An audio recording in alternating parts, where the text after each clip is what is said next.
You think it's murder? I mean, clearly it's murder. What can I do to help?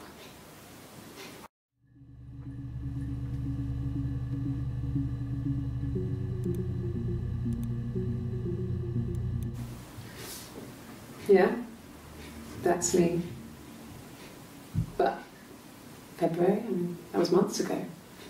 What's that got to do with Simon's murder?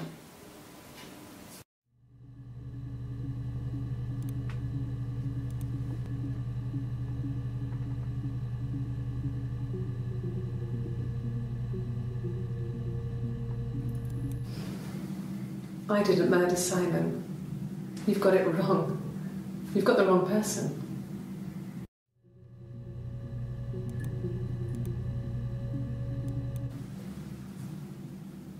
I'd like to speak to a lawyer now.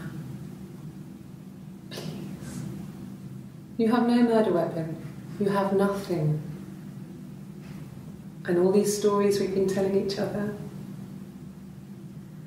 just that. stories.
Simon Smith.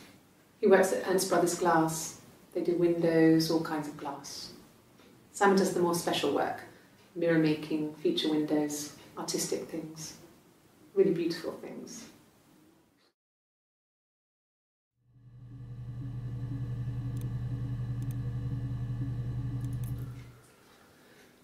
Simon is 6 foot, darkish blonde hair, average build. He's clean shaven. If his beard grows, it goes ginger, so he shaves it. I mean, not that there's anything wrong with ginger hair. I bought a photo. They said a spring photo. This was taken last year on holiday in Rome. It's the best one I have.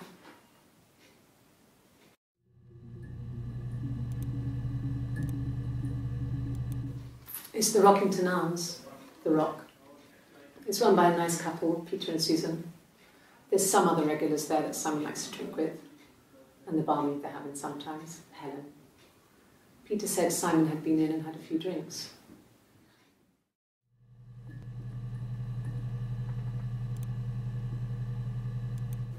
It's the Rockington Arms, the Rock. It's run by a nice couple, Peter and Susan. There's some other regulars there that Simon likes to drink with, and the barmaid they're having sometimes, Helen. Peter said Simon had been in and had a few drinks.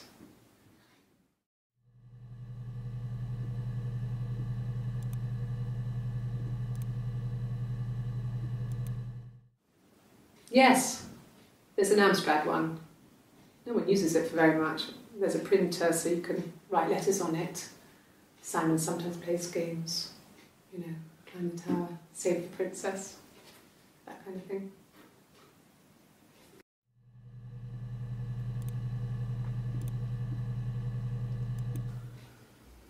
Simon isn't the type to run off or do anything crazy.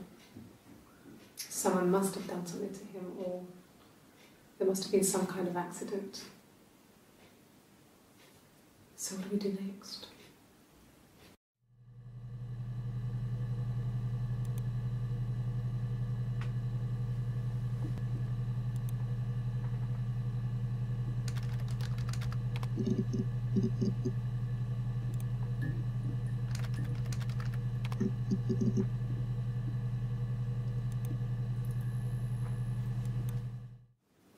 Yes, there's an Amstrad one. No one uses it for very much. There's a printer so you can write letters on it. Simon sometimes plays games, you know, climb the tower, save the princess, that kind of thing.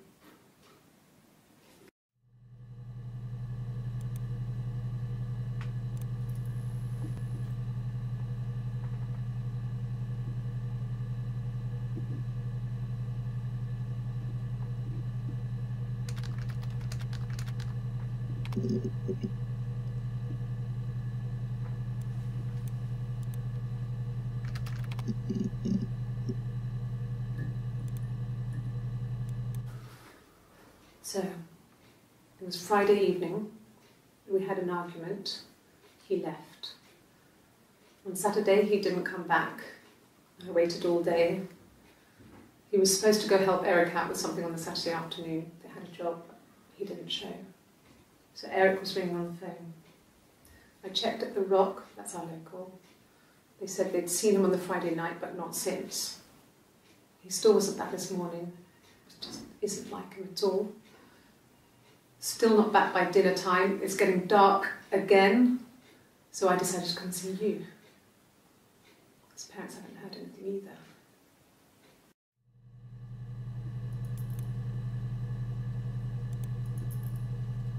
either. Oh God, I don't know. I mean, I guess the Rock. You've spoken to everyone there. Someone must have seen where he went. I don't know. So many things could have gone wrong.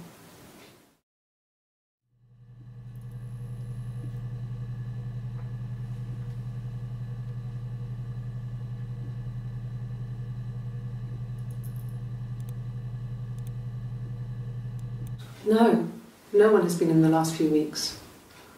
We had a plumber come in 3-4 weeks ago. Someone knew from the Rock.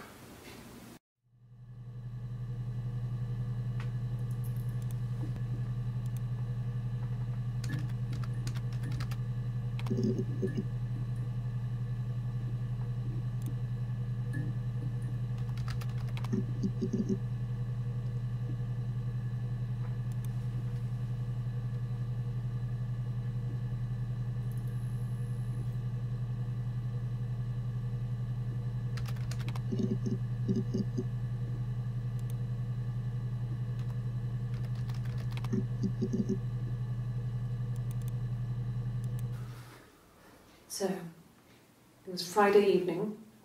We had an argument. He left. On Saturday, he didn't come back. I waited all day. He was supposed to go help Eric out with something on the Saturday afternoon. They had a job. He didn't show. So Eric was ringing on the phone. I checked at the Rock, that's our local. They said they'd seen him on the Friday night, but not since. He still wasn't back this morning. It just isn't like him at all. Still not back by dinner time. It's getting dark again. So I decided to come see you. His parents haven't heard anything either.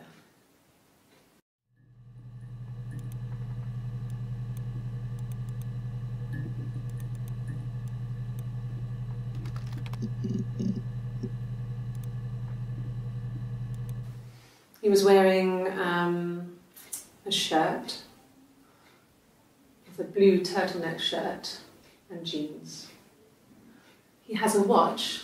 It's a really nice one. That was a gift from his boss, Eric. He had his coat, a long grey duffel coat, like Paddington Bear. He would have taken that with him. It's not in the house.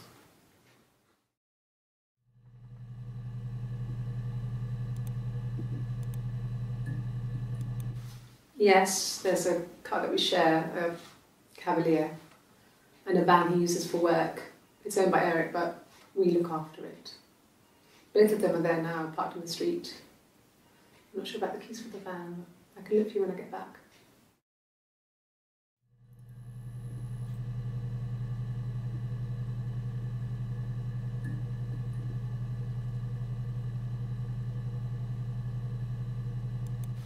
Yes, there's a car that we share. We look after it. Both of them are there now, parked in the street. I'm not sure about the keys for the van. I can look for you when I get back.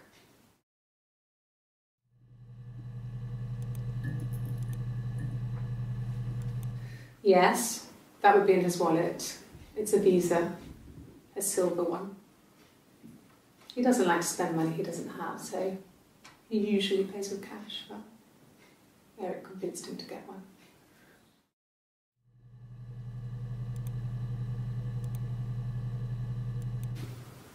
Well, Eric was like an uncle to him. They were pretty close. They spend a lot of time with each other, especially when they have to go to conferences. Have you met his wife, Diane?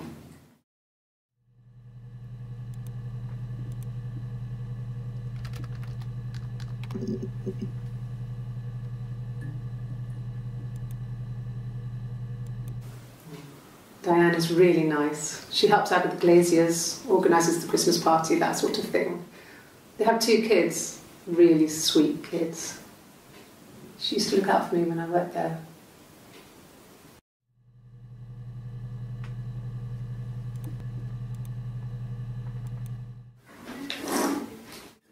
Yeah, that's Simon's watch. It was a gift from Eric. He got it this year. It was a wedding anniversary gift. Steel. It would have been Diane who chose it. She has really nice taste. That time, you must eliminate me.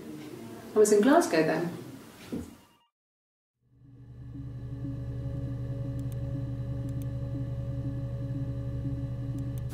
Not really. He would go to the pub. He had his drinking buddies there, but no one ever really came back to the house. Sometimes Eric, his boss, and his wife would come over for dinner. That would be us returning the favour. Diane is a really good cook, into her trendy ingredients. And the last time Simon cooked something off MasterChef, he got the recipe off CFAX, and I did my Lloyd Grossman bit, commenting from the sidelines. I had to find fennel from the supermarket. Have you ever eaten fennel?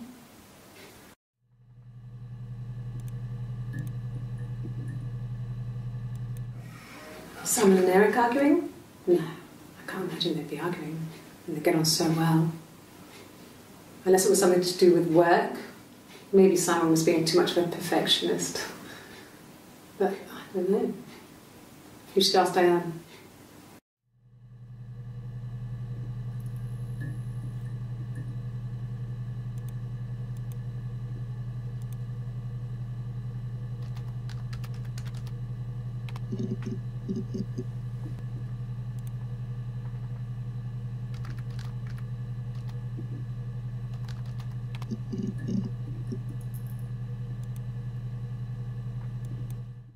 No.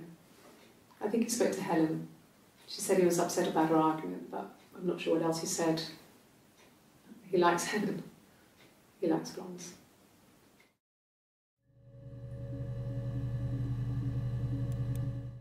No. I think he spoke to Helen. She said he was upset about her argument, but I'm not sure what else he said. He likes Helen. He likes blondes.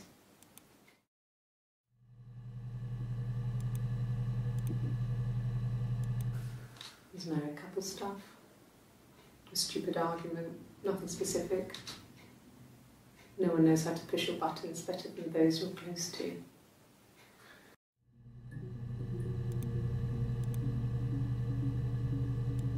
No. I mean, yes, we have arguments, but he never runs off. He always comes back. We make up. It's always that way.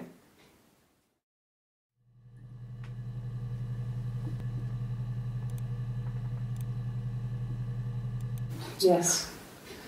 He left after the argument. It was about 8 o'clock.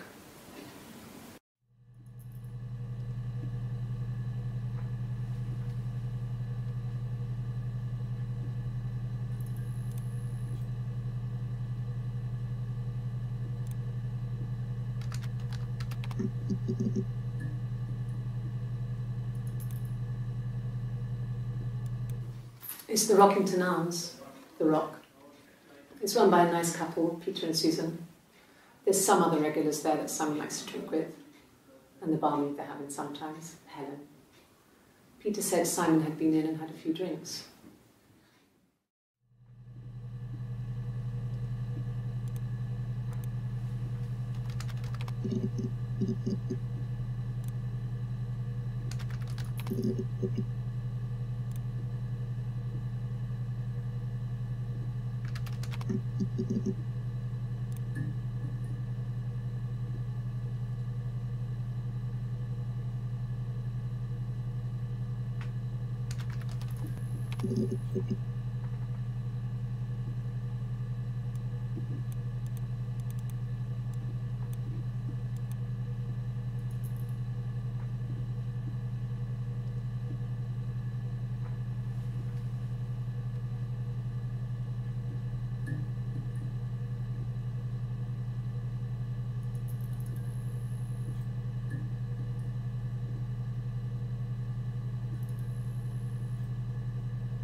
I thought it made me sound suspicious. It's not a normal thing to do, to drive to the other end of the country. I wanted to keep it simple. I know it was stupid not to tell you everything. Saying I spent the night in Glasgow when my husband went missing, I thought it would, distract you from what was important. It's different now. Now he's...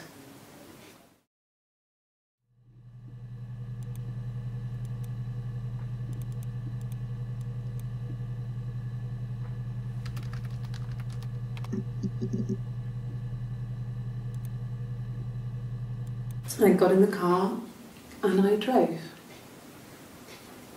And just kept driving north. Just kept going, just wanted to get as far away as I could. When I finally stopped, I was all the way up in Glasgow. I was so tired. I just had to sleep.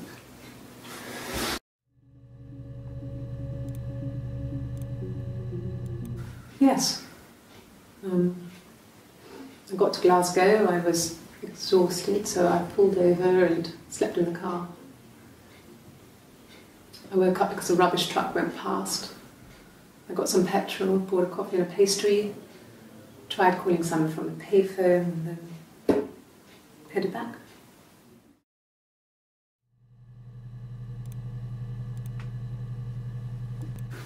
No, I don't think so. Glasgow was deserted that early in the morning.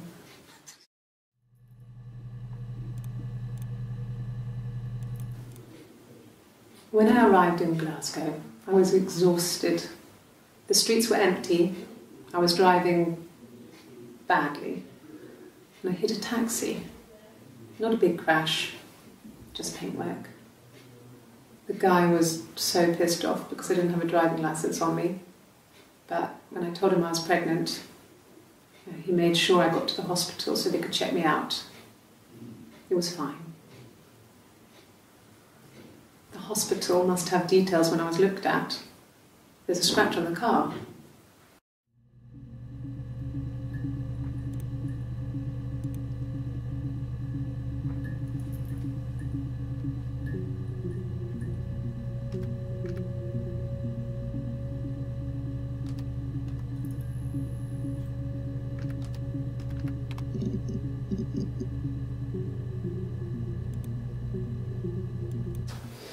Police station.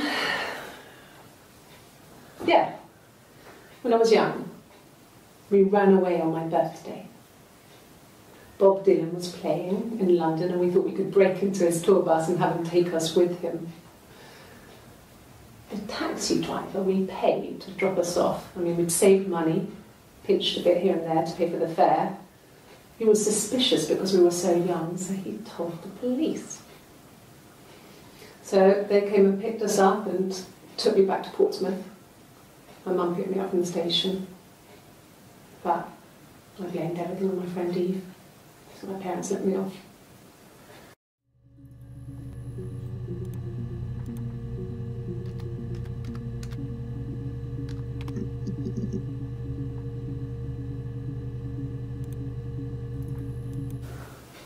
Well, my friend Eve. I mean, she was a friend from when I was a kid, and she was always more popular with the boys, and I used to hate her for it. I mean, really hate her sometimes.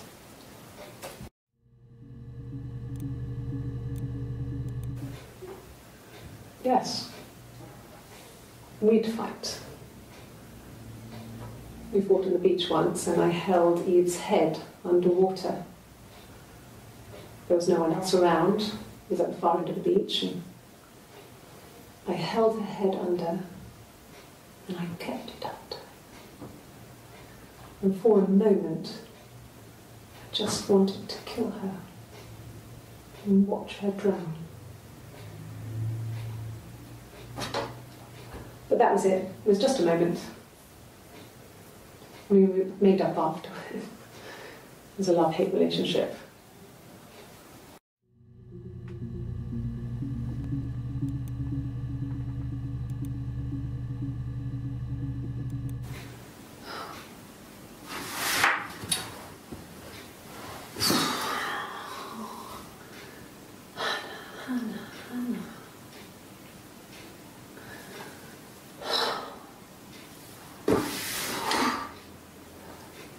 What are you doing talking about Eve?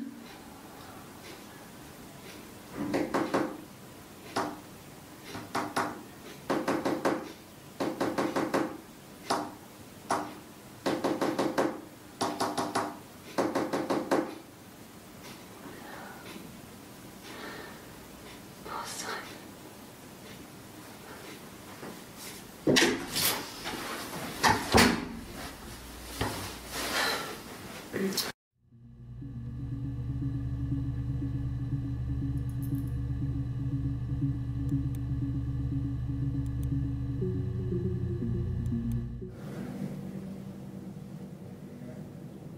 My mother called me Eve.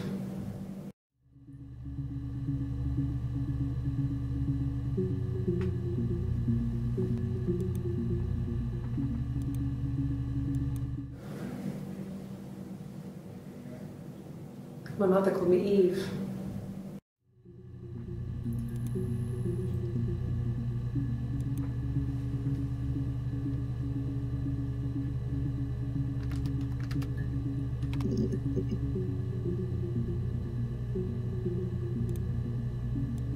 My name is Hannah. H-A-N-N-A-H. It's a palindrome. It reads the same backwards as forwards. It doesn't work if you mirror it though, it's not quite symmetrical, but well, I mean, you get the idea. Sorry. Hannah Smith, I live at 31 Gladstone Street.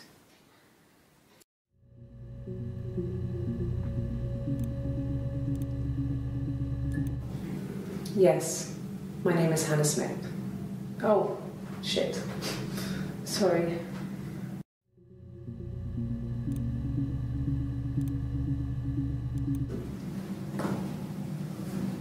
Across the road, where my parents first lived there, was a midwife called Florence. When Hannah was born, I was born at the same time. The midwife was there to help. I'd been throttled by the cord, probably wrapped around my neck by Hannah. The midwife told my mother I was dead. But I wasn't. She wrote all this stuff in a diary. Amazing what people will admit to on paper.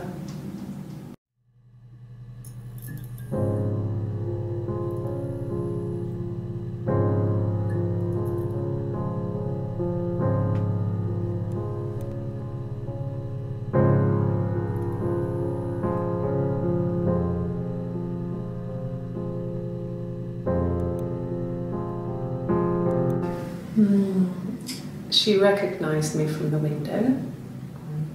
She told me to come inside, and she hid me. They had made the attic into a place where Hannah could play. There was a dollhouse. She hid me up there. No one else ever went into the attic. It was her place.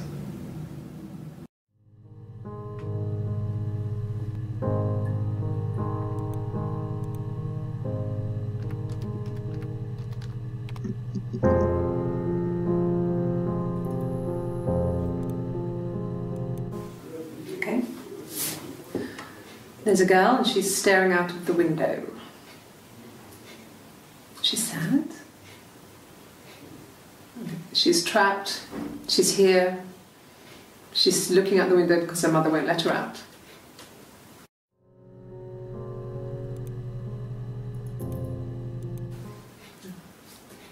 It's Rapunzel. The story starts when she's born. Mother Gothel, a witch, takes Rapunzel from her parents and keeps her locked up in this tower. Rapunzel gets pregnant by the prince, and Mother Gothel is furious, so she cuts off her hair and throws it. Actually, her hair's already short here, so that's already happened. So she throws her into the wilderness, and Rapunzel is reunited with the prince, who's blind, but she kills him with her tears, and so it's a happy ending. Is that too much?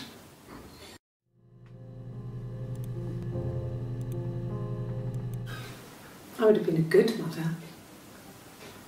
I was young, but I would have been a good mother. She was a girl, by the way, the baby. We were going to call her Sarah. Simon wanted to call her Ava after his nana, but I didn't want her to have a symmetrical name.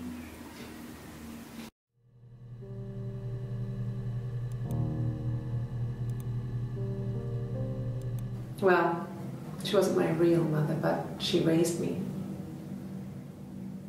Do you want to hear the story? It's a real-life fairy tale.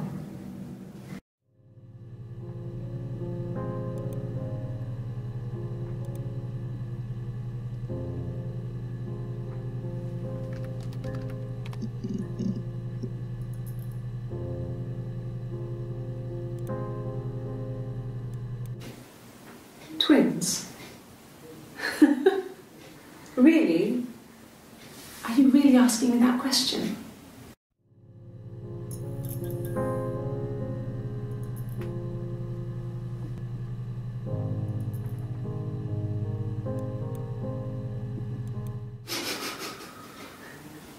Are you out of your mind? Twins?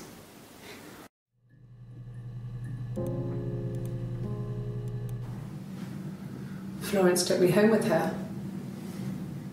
Mother hadn't been expecting twins and had a healthy baby. I guess she was just happy for Florence to clean up,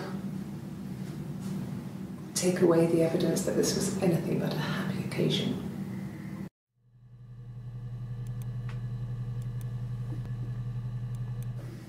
There were always princes and princesses. They were the special people, more important than the other characters in their stories. We knew we were like that. Twins. Magical. We were the princesses. We had a poster of Princess Diana from the newspaper up in our attic. Had a pride of place. And underneath we used to put all our special things. When her engagement was announced, we were obsessed with everything she did. And later, when her life went so bad, we felt for her.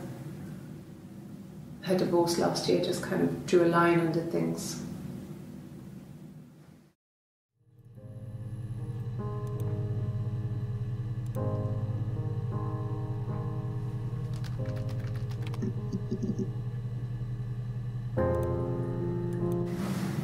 Florence raised me in her home. I never left it. She kept me out of sight. It wasn't odd for people to see a midwife with a baby, carrying in supplies, washing nappies, that sort of thing. I never knew any different. I grew up looking out of my window and seeing her across the road. I thought it was like a reflection in the mirror. She was me.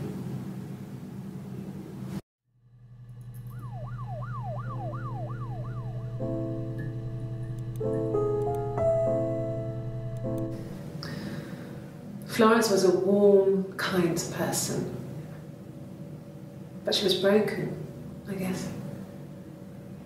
When I found her diary, I also found a biscuit tin with other stuff in it, older papers, letters, that kind of thing. Her story wasn't there. I never really spoke to her about it. I was far too young to really understand, I guess. I just put it together later, once I was older. She had loved children, planned to have a large family, but her husband died in the war. And that was back when you married for life. She never felt like she could marry again. Isn't that strange? She was a widow from her 20s. But, I mean, I guess it was different then. You know, you married for life and she felt she could never marry again. I guess it was harder, a war widow. One of the dead. I don't know, maybe there was more to it than that. I don't really know.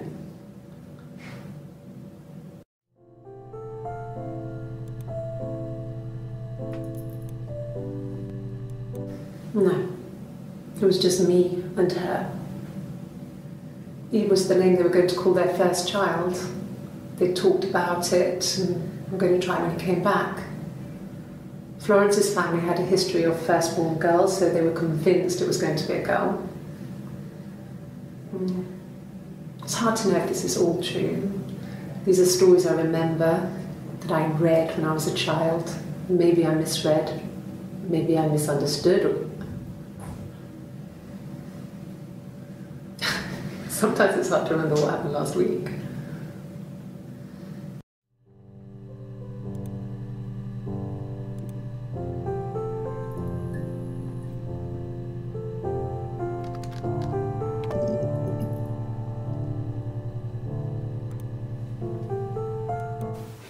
The bruise.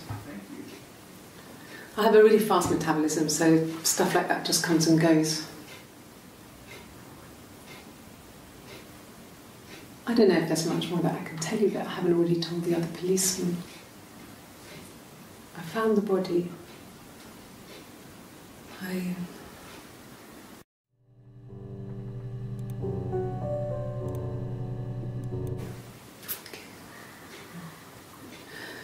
It was after dinner.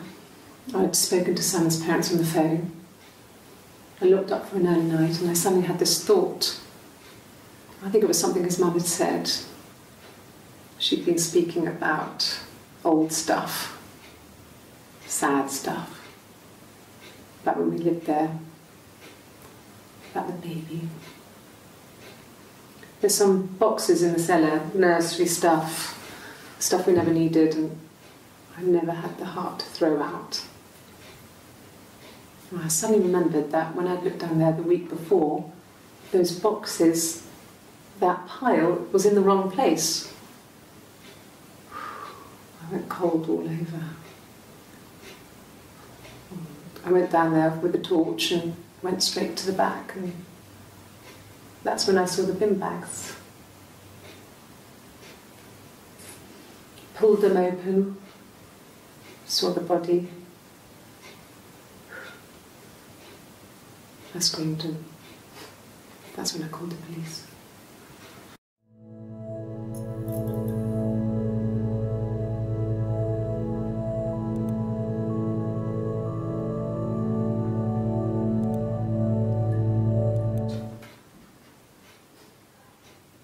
His body, it didn't look real. And his throat, it looked like his throat had been cut.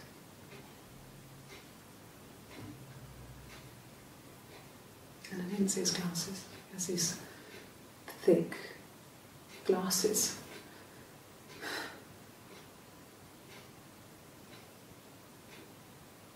Doesn't always wear.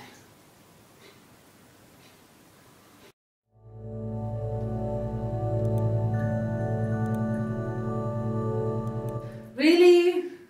Okay. Here's the rest. Oh, they laid a body on the dock to dry. Oh, the wind and the rain, till a fiddler with a fiddle came walking by. Oh, the dreadful wind. A fiddle bow of her long hair. Oh, the wind and the rain. Yes, he made a fiddle bow of her long blonde hair.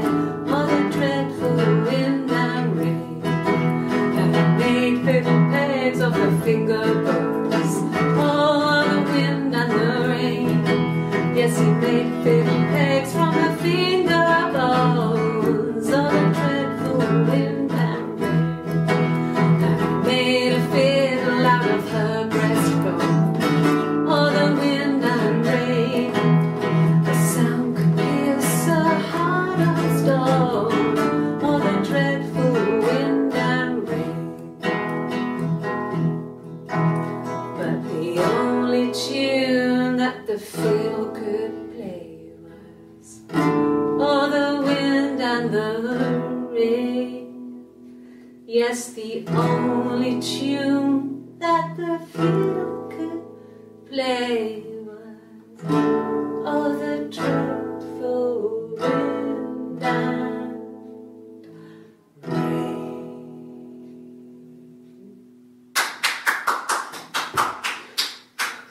Anything you sing may be used as evidence against you.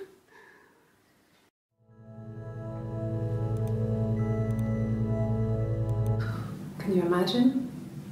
I tried to get pregnant too, but it didn't happen. I slept with so many boys, men. My body refused. I think my period stopped because hers had. I was pretty ill. I mean, how could we stay the same now? I felt like Hannah had really fucked things up. Set us down separate paths. We had become different.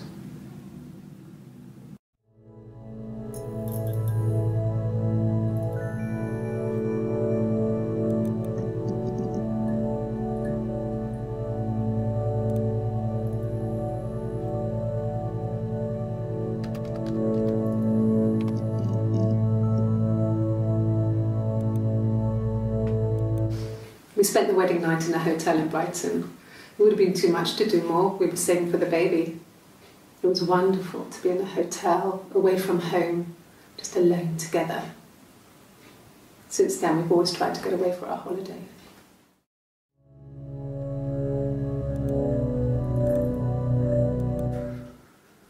We couldn't afford our own place. Simon dropped out of school, went full-time at Glaziers. That was Eric's generosity. We moved in with his mum and dad. They had a spare room for us and the baby, if it came. It was a nice change, time to myself, living there for those months, full of hope.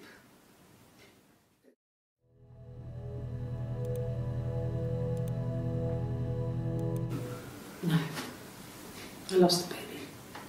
I had a miscarriage at 8 months. We carried on living at Simon's parents until, well, it was only a few months after.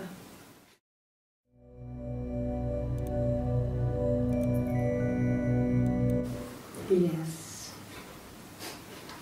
It was a shock to him. I mean, we never thought it was possible. I don't know what I hadn't decided whether to keep the baby. I wasn't really ready to talk to him about it.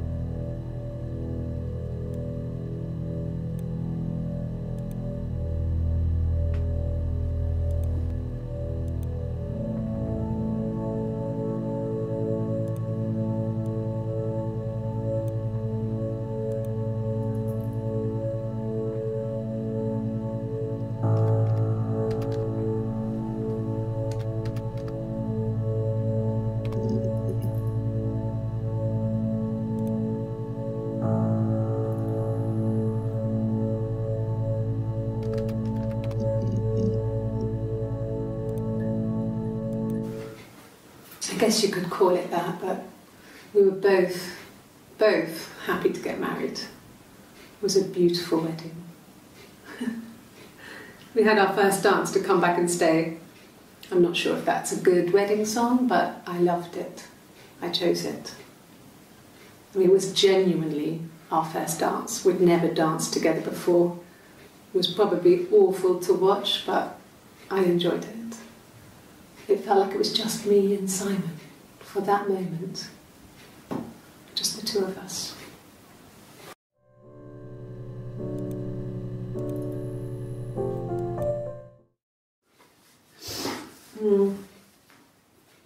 I left the next day, Saturday. I slept for a few hours in the car. And when I woke up, I came straight back. Simon wasn't returning my calls and I wanted to try and make up. I got back to the house and Simon wasn't there, and excuse me.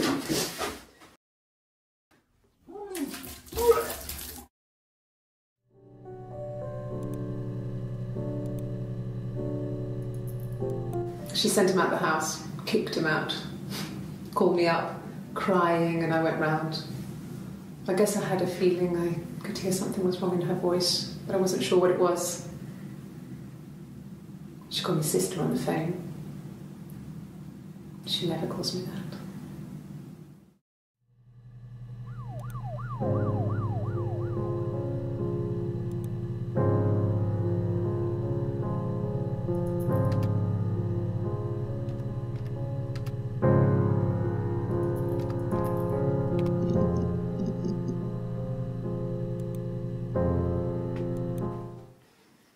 You want me to play something? I'm not the world's greatest guitar player. Okay. Probably needs tuning. No, it's okay. How about a traditional ballad? Should be right up your street.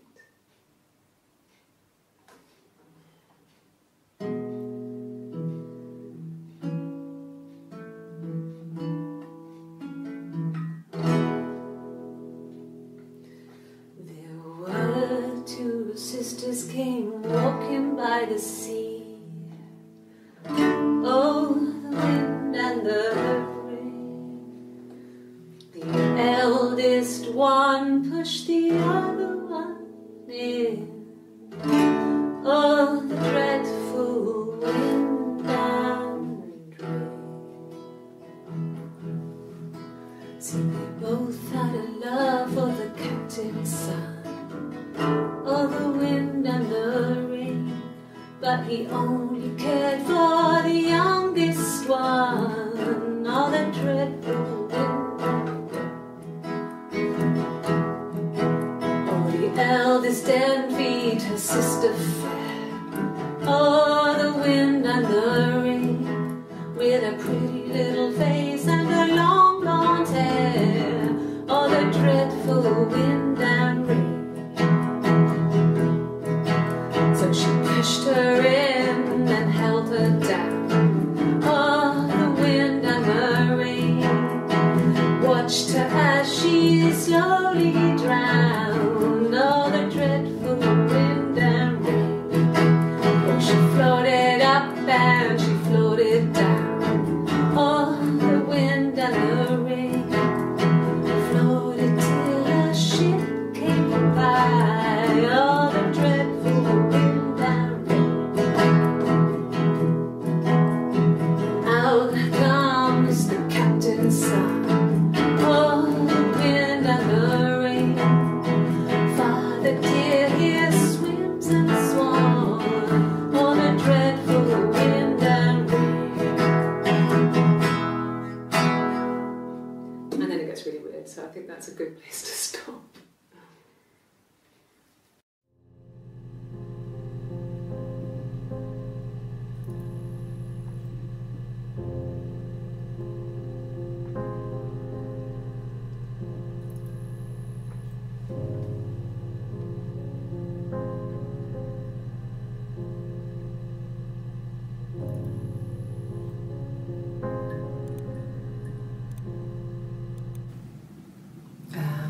When she went home, Simon had a birthday tea waiting. Afterwards, she told Simon about me, told him I was pregnant. She wanted me to move in with them, this sister he didn't know she had. She knew that instant. The look on his face.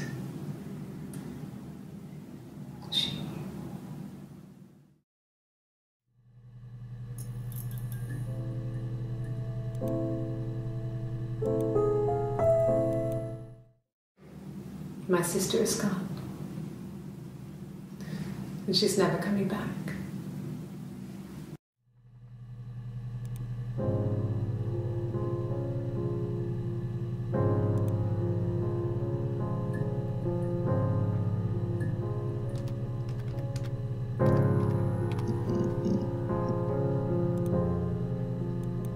An affair? Simon wasn't having an affair.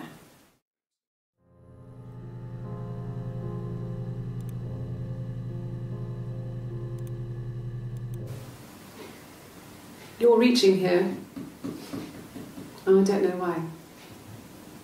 No, I've never cheated on anyone. I've never taken anything from anyone. Simon is dead. But I have my baby to care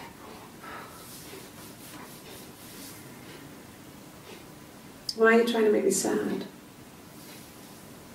Why are you so obsessed with sex and affairs? You cheated on your wife. Is this your thing?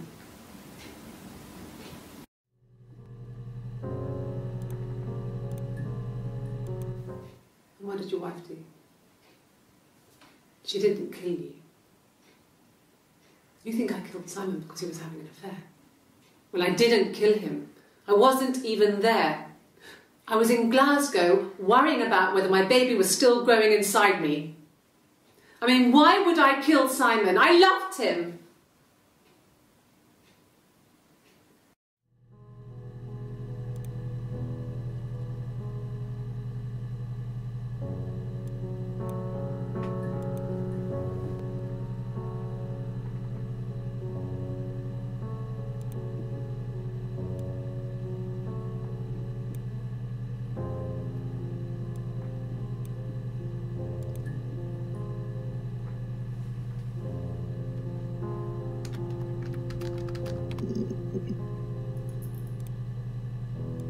asked the hospital.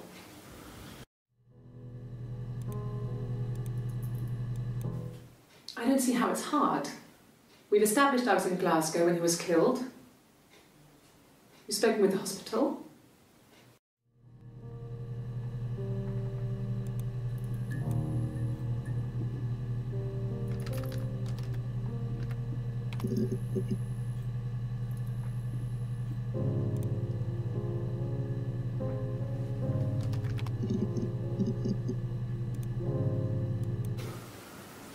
I wasn't in the house all of Friday night.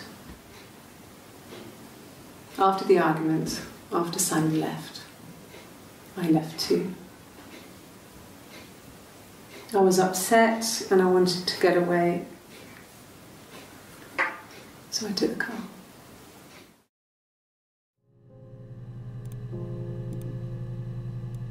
Yeah, I pulled over and slept in the car. This was just by the side of the road. I was exhausted.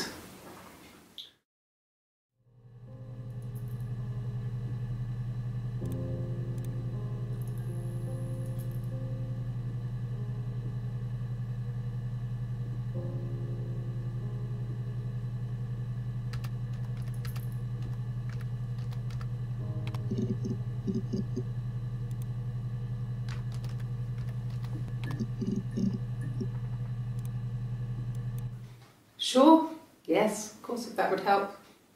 Will you phone the house to let me know when you want to come round? Then I can make sure that I'm there.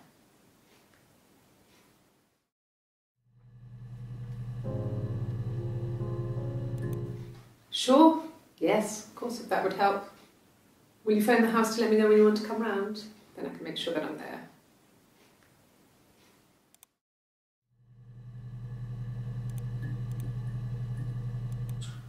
He has a wallet, a huge, silly thing, leather, real leather, I think. He packs it full of stuff, business cards, receipts, lottery tickets. He always carries it in his back pocket. I think that's why he's got a bad back. Offsets the discs. I haven't seen it, so he must have it on him. He always takes it out of his back pocket before, when he comes in. If he's in the house.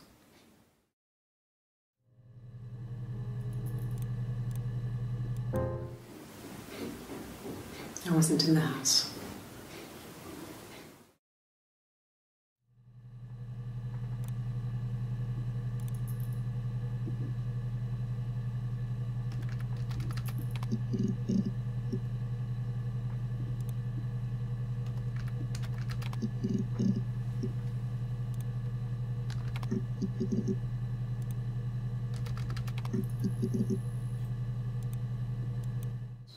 Did I pass? Sorry, I messed it up with all that Rapunzel stuff.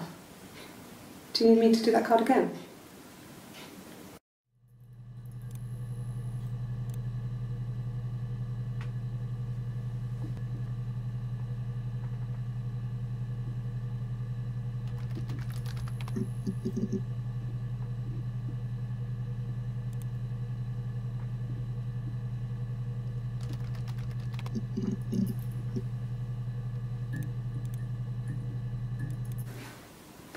I got pregnant. Both our parents had a big powwow. We weren't even in the room. And they decided we should get married.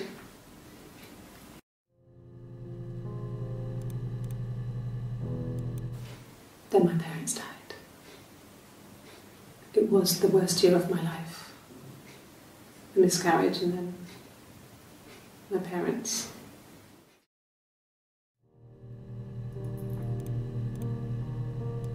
Yes, I inherited it from my parents, so it made sense to move back, me and Simon. Felt like going back to old ways before the pregnancy. Reminded me of being a girl, a dollhouse in the attic, old things. We didn't sleep in my parents' bedroom for a long time. We decorated it as soon as we moved in, but it was another year before we started sleeping there.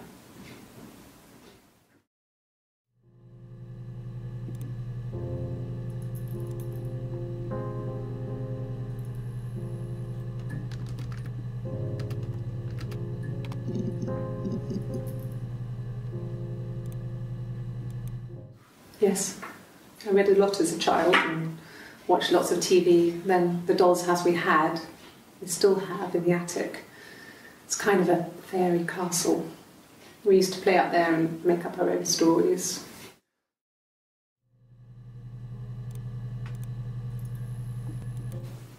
Could the hairs have come from somewhere else? I mean, could they...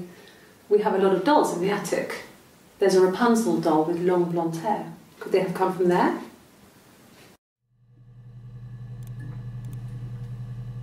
Yeah. I'm not sure where the dollhouse came from. I don't know if it was given to them or they inherited it. I mean, they wouldn't have had the money to buy it. It was so huge. It must have been taken up to the attic in parts and then reassembled up there. It's a beautiful thing. Wallpaper to scale, little furniture, the lights work, mirrors, beds, big duvets and pillows. We spent hours and hours playing in it, invented all these characters and families who lived there. We wrote paperwork for them all, passports, diaries, and gave them all really elaborate stories. Once, a moth got trapped in there. We'd left a light on. It was making the most horrendous noise. We tried to kill it, but it was tough. We ended up crushing it under a copy of the Arabian Nights.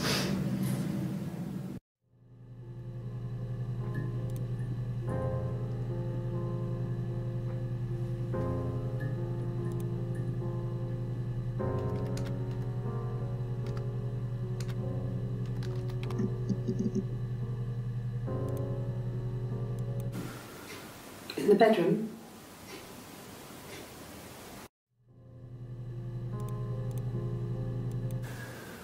that can't be right.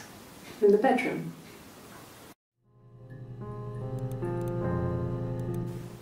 Okay. I parked up in the street. It was busy, so I had to park down the end of the road. Walked up, knocked on the door, no answer. I took my keys out of my bag and unlocked the door. The main lock was unlocked. You can tell because the key doesn't turn when you try to turn it to the left. I walked in. Simon's coat wasn't on the peg. I couldn't see his shoes in the shoe rack. I shouted out.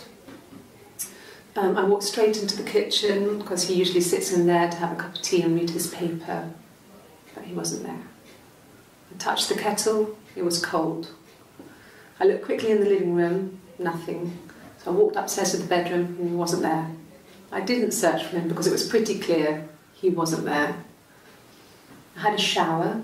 The phone rang whilst I was in the shower. I didn't answer it. I think it was Eric. Then I was just exhausted. So I lay down on the bed and I fell asleep, though I didn't mean to. I woke up a couple of hours later and I was surprised to see no one in the bed next to me. And then I remembered where I was and what had happened. That's when Eric called again. This time I spoke to him. Then I called Doug and Eleanor. And then I decided to come and see you. That enough?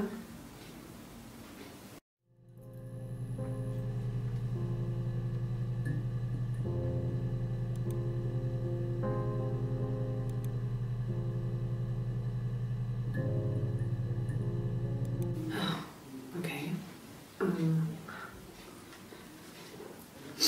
I parked up on the street. It was busy, so I parked down the end of the road. I walked up to the house. I knocked on the door. No answer. I took my keys out of my bag, unlocked the door. The main...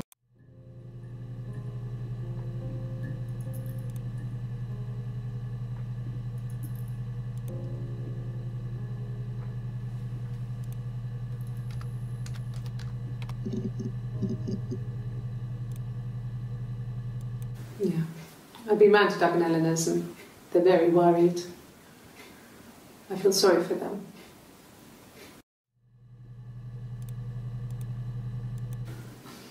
I got a job to contribute, you know. Doug knew someone and I got a job as a dinner lady at the primary school. They said it didn't matter if I could cook or not, just don't poison the kids. So you see, It's always been complicated between me and Simon. It's never just been the two of us. There's always been pressure.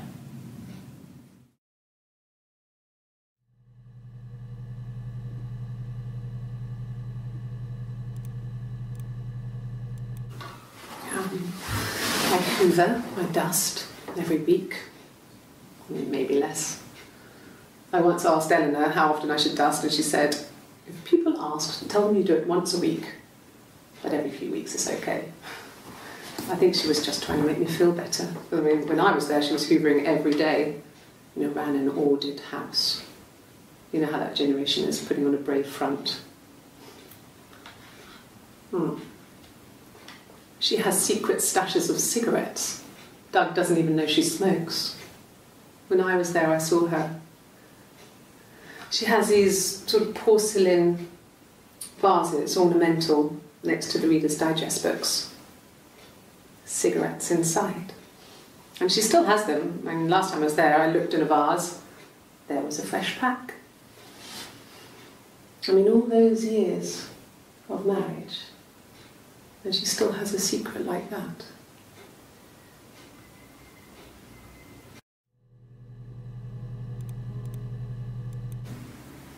Yeah. 1984 was an awful year in the end. We were living at Doug and Eleanor's. I lost the baby at the end of spring, and my parents died in the summer. It was a hot summer, a heat wave. So when they discovered the bodies, it was just awful.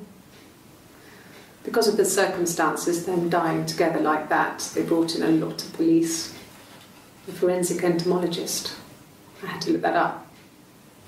It was because of the heat. It was just awful.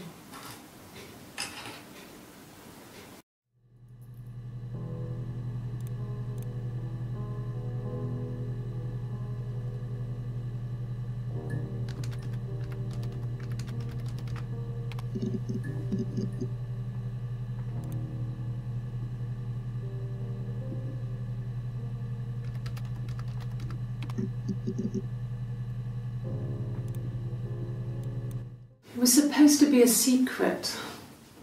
Just because Simon is dead, it doesn't mean I have to give up all his secrets. It doesn't have anything to do with what happened to Simon. No one murdered my husband because he cheated his expenses for a romantic weekend in Oxford.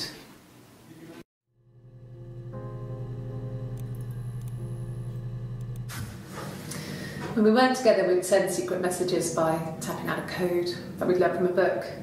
The knock code. Something prisoners of war would use. We'd tap them out on radiator pipes or the attic floor.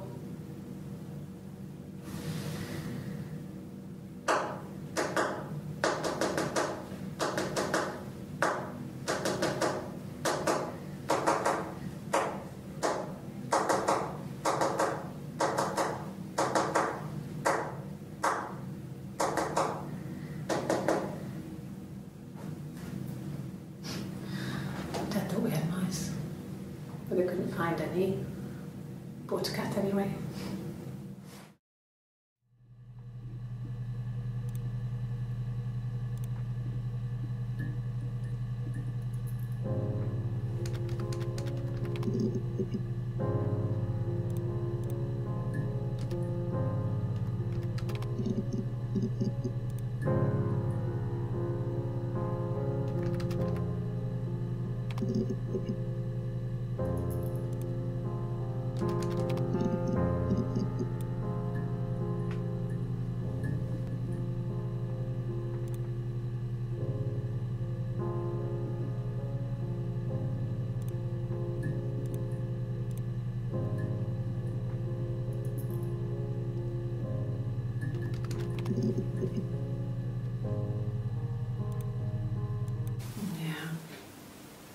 They'd gone to bed feeling ill, thinking it was flu or something.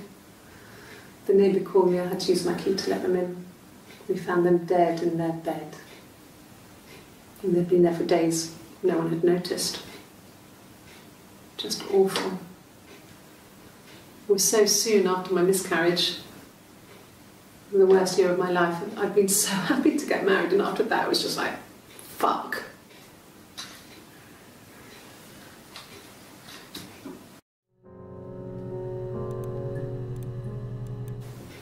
It's all that matters really, the baby. Simon's dead, but the baby, that's how he will live on. Our baby.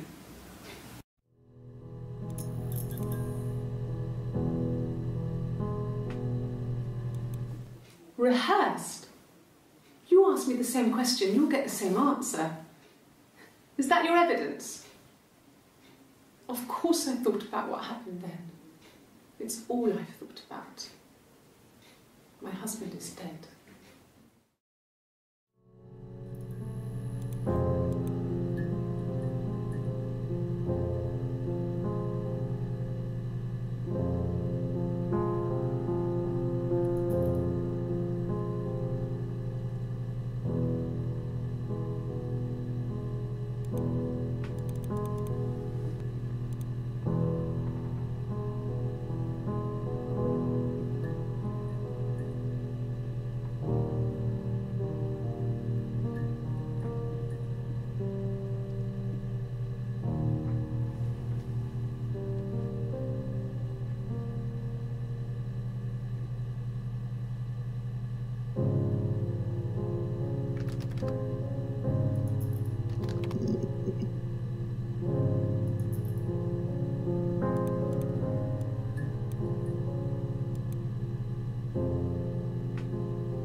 No, he doesn't have any tattoos. He has a scar down here near his stomach, past his hip. Cut himself with some glass. That was before, a long time ago. He looks just like the photo. He's not got his glasses on here though. He takes them off for the camera. But he needs them to see properly, you know, when he has to read a newspaper or a menu in a restaurant. Not books so much, or watching TV. He likes TV.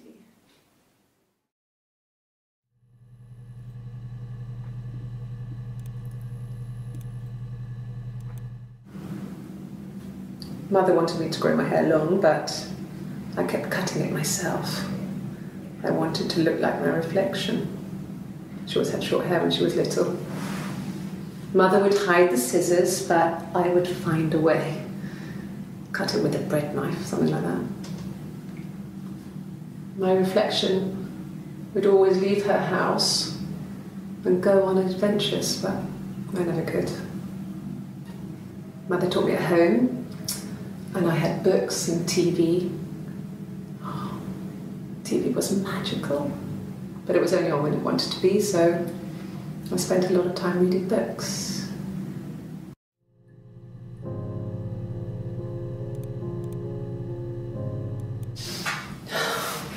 We were obsessed with fairy tales. Not just the pretty ones, but the traditional ones. They were dark and real, bizarre and violent. Felt like life. We had this huge old book that I think Mum must have bought from a library sale. The illustrations had thin tracing paper over them to protect them. They were in colour, shiny plates. At the front of the book was an index of illustrations. We read that more than the actual stories. We'd read aloud the captions and flip between the pictures.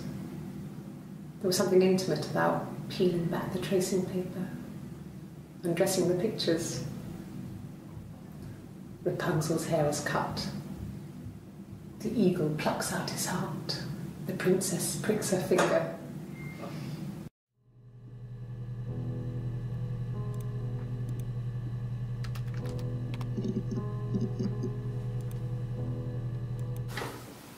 What kind of hairs?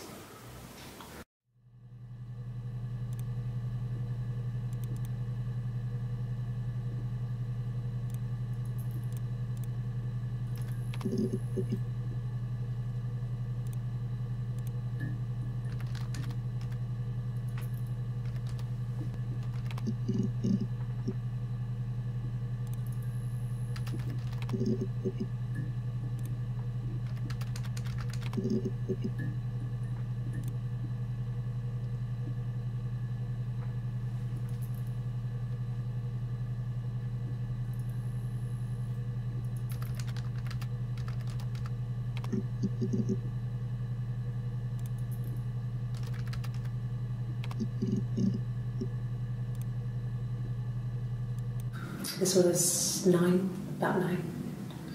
I went round and she was waiting for me. She was furious and so angry, the kind of anger you can only have towards yourself.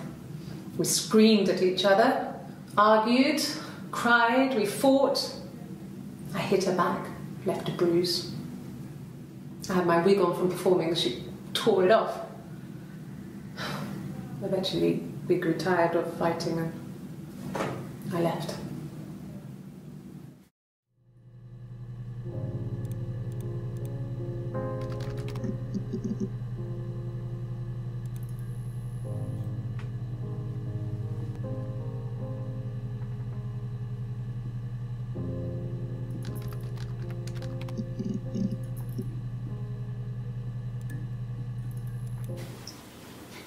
Okay, you got me. I'll confess. We were there. It was a dirty weekend. Simon was going to expense it, pretend it was a business trip. I used a made-up name. We stayed at the hotel, had room service, didn't leave the room, had a great view of the river, and you could hear the church bells. Like you said, it was very romantic.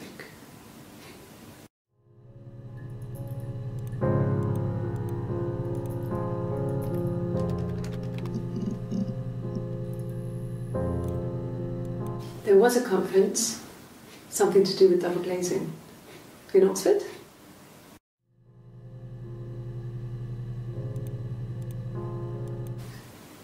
Are you sure?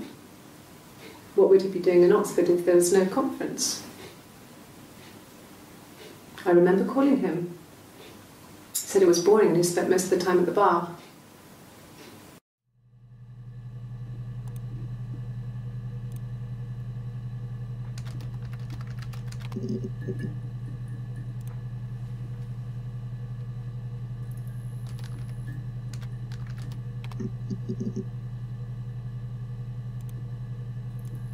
A mobile phone? Yeah. Well, they have one for the glaziers, but it's only for work. I can't remember the number. Oh, it's in the kitchen. I saw it plugged into its charging cradle.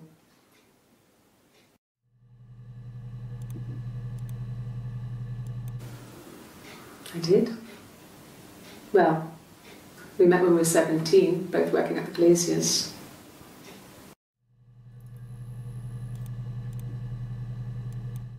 No, everyone loved Simon.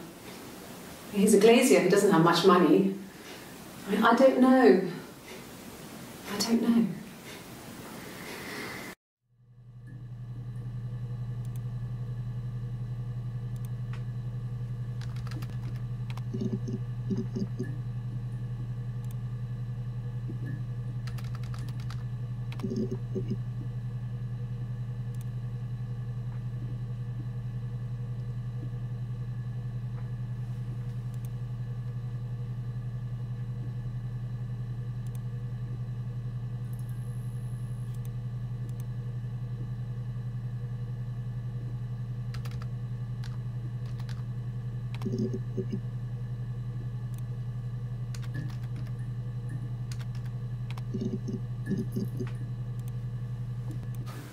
When will the police let me back in the house? They let me take a bag of clothes with me, but...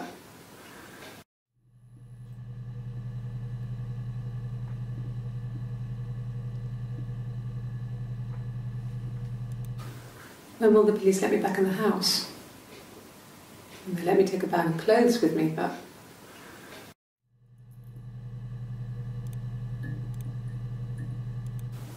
They said it was food poisoning. There was something in the food they ate. My dad liked to pick mushrooms, grow them too. They said it was the mushrooms. It was hard to believe. Death caps. They have a skirt around the cap. My dad taught me that.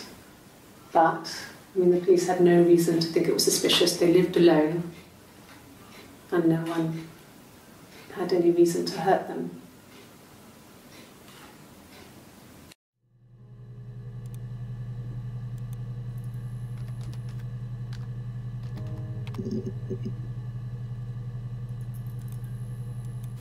At the time they said it was poison, food poisoning. I felt so guilty.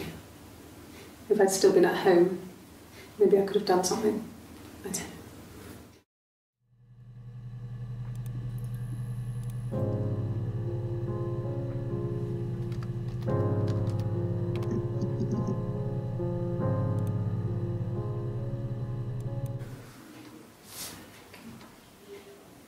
Well,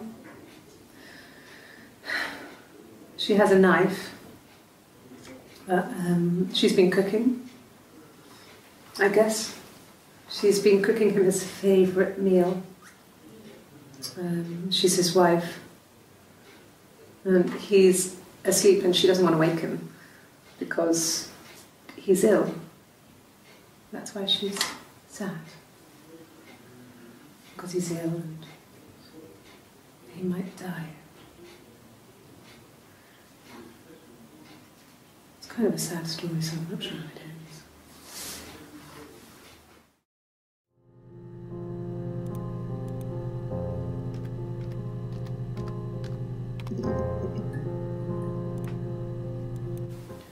It wasn't the present so much. It was one of those arguments that had been simmering for a while.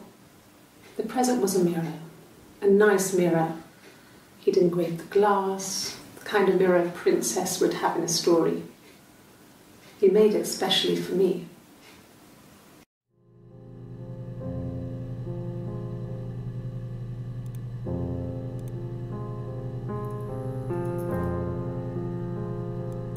Yes, like a story. A beginning, a middle, and an end.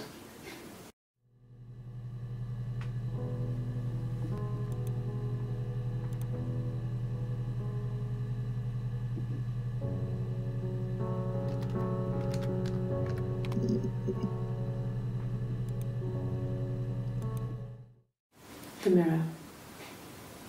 I can't remember. I put it somewhere safe. Upstairs, I think. I haven't looked at it since.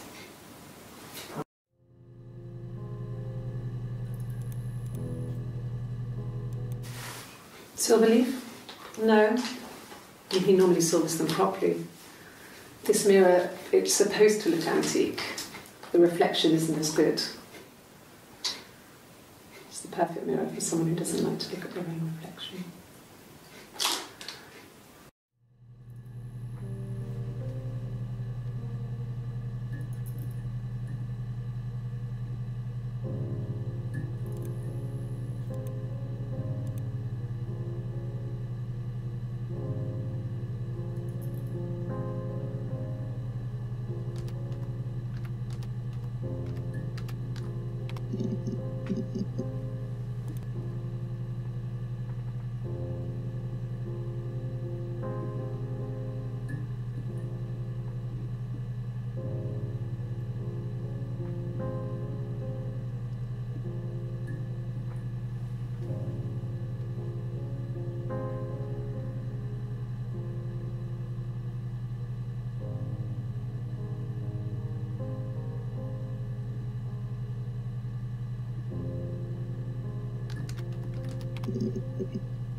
No. The whole thing was wrong. The bags, I think they were from our kitchen, you can probably check that. I never go into the cellar. It's just a place we put things we don't need. Dad used to grow mushrooms there. The bags were taped up. I think it was parcel tape, but I think it was ours.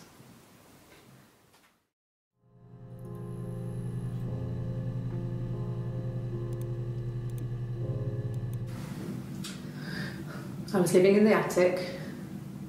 It was a very hard time. I was depressed, was still pretty sick of the STD. And I came down one morning and they were dead. They were in bed and both had been sick. They'd thrown up a lot. And I'd slept through it.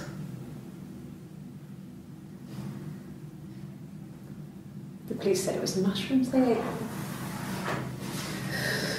Dad was a mushroom expert. I mean, he used to take us picking with him and he taught us how to recognise them. And there's no way you would have picked death caps.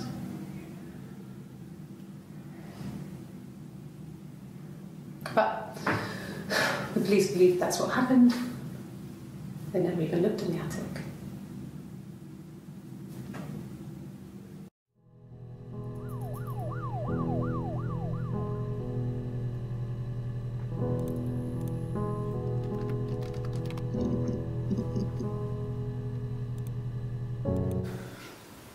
Well, fine, considering. I got back into the house today, and that was weird, knowing your people have been there through my things. It's like I've been burgled.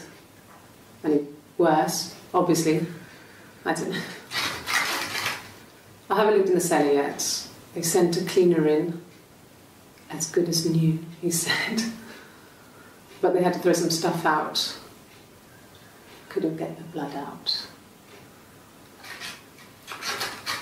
And I'm still waiting to hear from the coroner so we can get a date set for the funeral. It's going to be a cremation. So,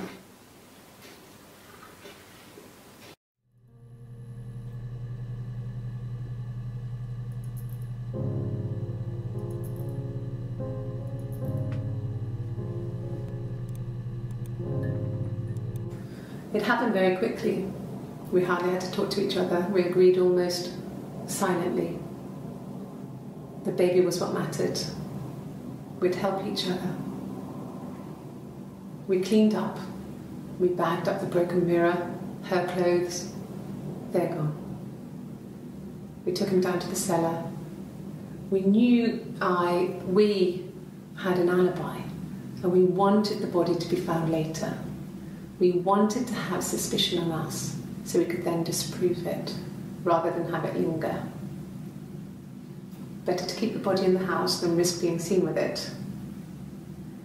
The watch, that was my touch, to make sure the alibi stuck.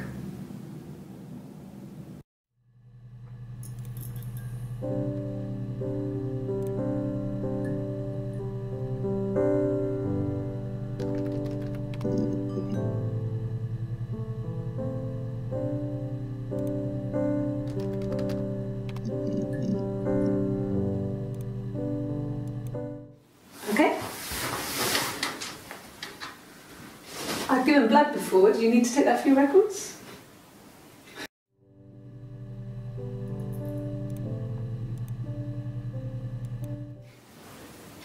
Nothing like this has ever happened to me before. The blood. It's probably the worst thing that's ever happened to me.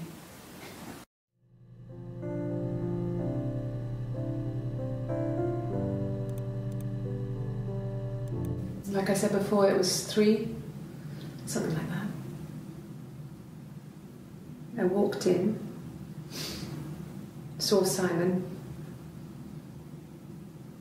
He was on the floor of the living room. His throat had been cut. There was a lot of blood.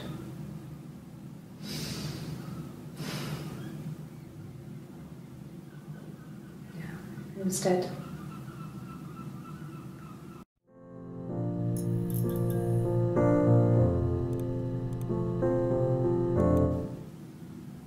She was sat behind him.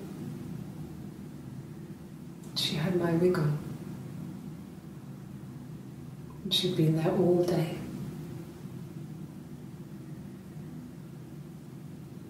And she had blood on her.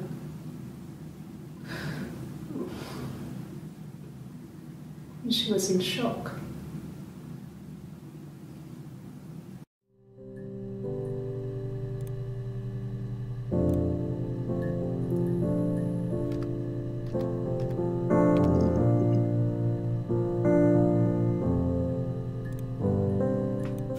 A wig? You mean, what type of wig?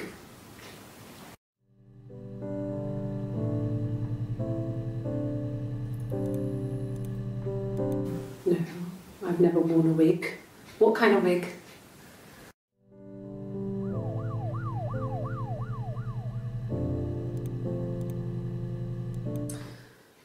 This other person doesn't exist. I don't know what the blonde wig is, but it could be anything. Have you looked at the cat flap? No. The parents decided there would be a wedding. And after the wedding, Hannah moved in with his parents.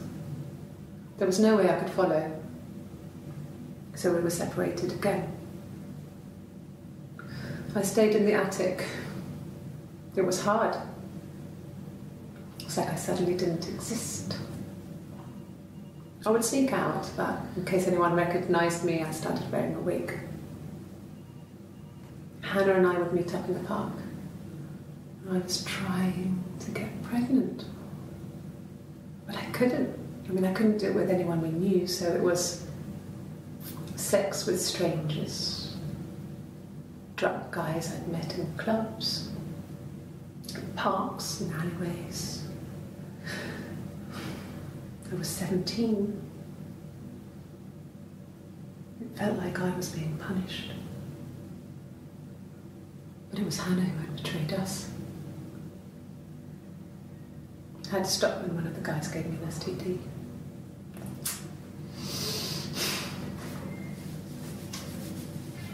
When we met up, it was disturbing. For the first time, my reflection, she didn't look like me. She was fatter, flushed. If anything, I was getting skinnier. I found it hard to look sometimes. We talked about what to do. Was it time to become our own people? I mean, that seemed like the right thing to do, but neither of us wanted it. We agreed that her and Simon would get their own place as soon as possible, and then I could move in. And that was the plan.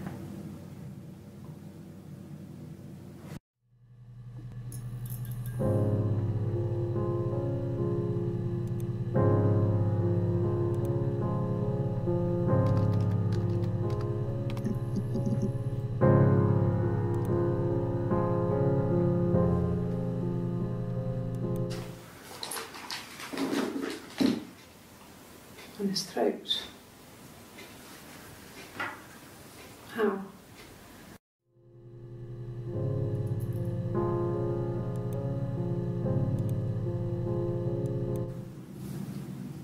Her story is that she'd waited for him to come back. She put on my wig, some of my clothes, pretended to be me. They talked. She'd enjoyed being me. He said he wanted to be with me. Then he took out a present, another mirror, just like the one he'd given her earlier. That unique present. She went crazy, smashed the mirror. They argued, screamed. He hit her. So she grabbed a piece of the mirror and just swung it round. She cut his throat clean open. She'd only meant to scare him off.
Black coffee, thanks. No sugar. I'm sweet enough as it is.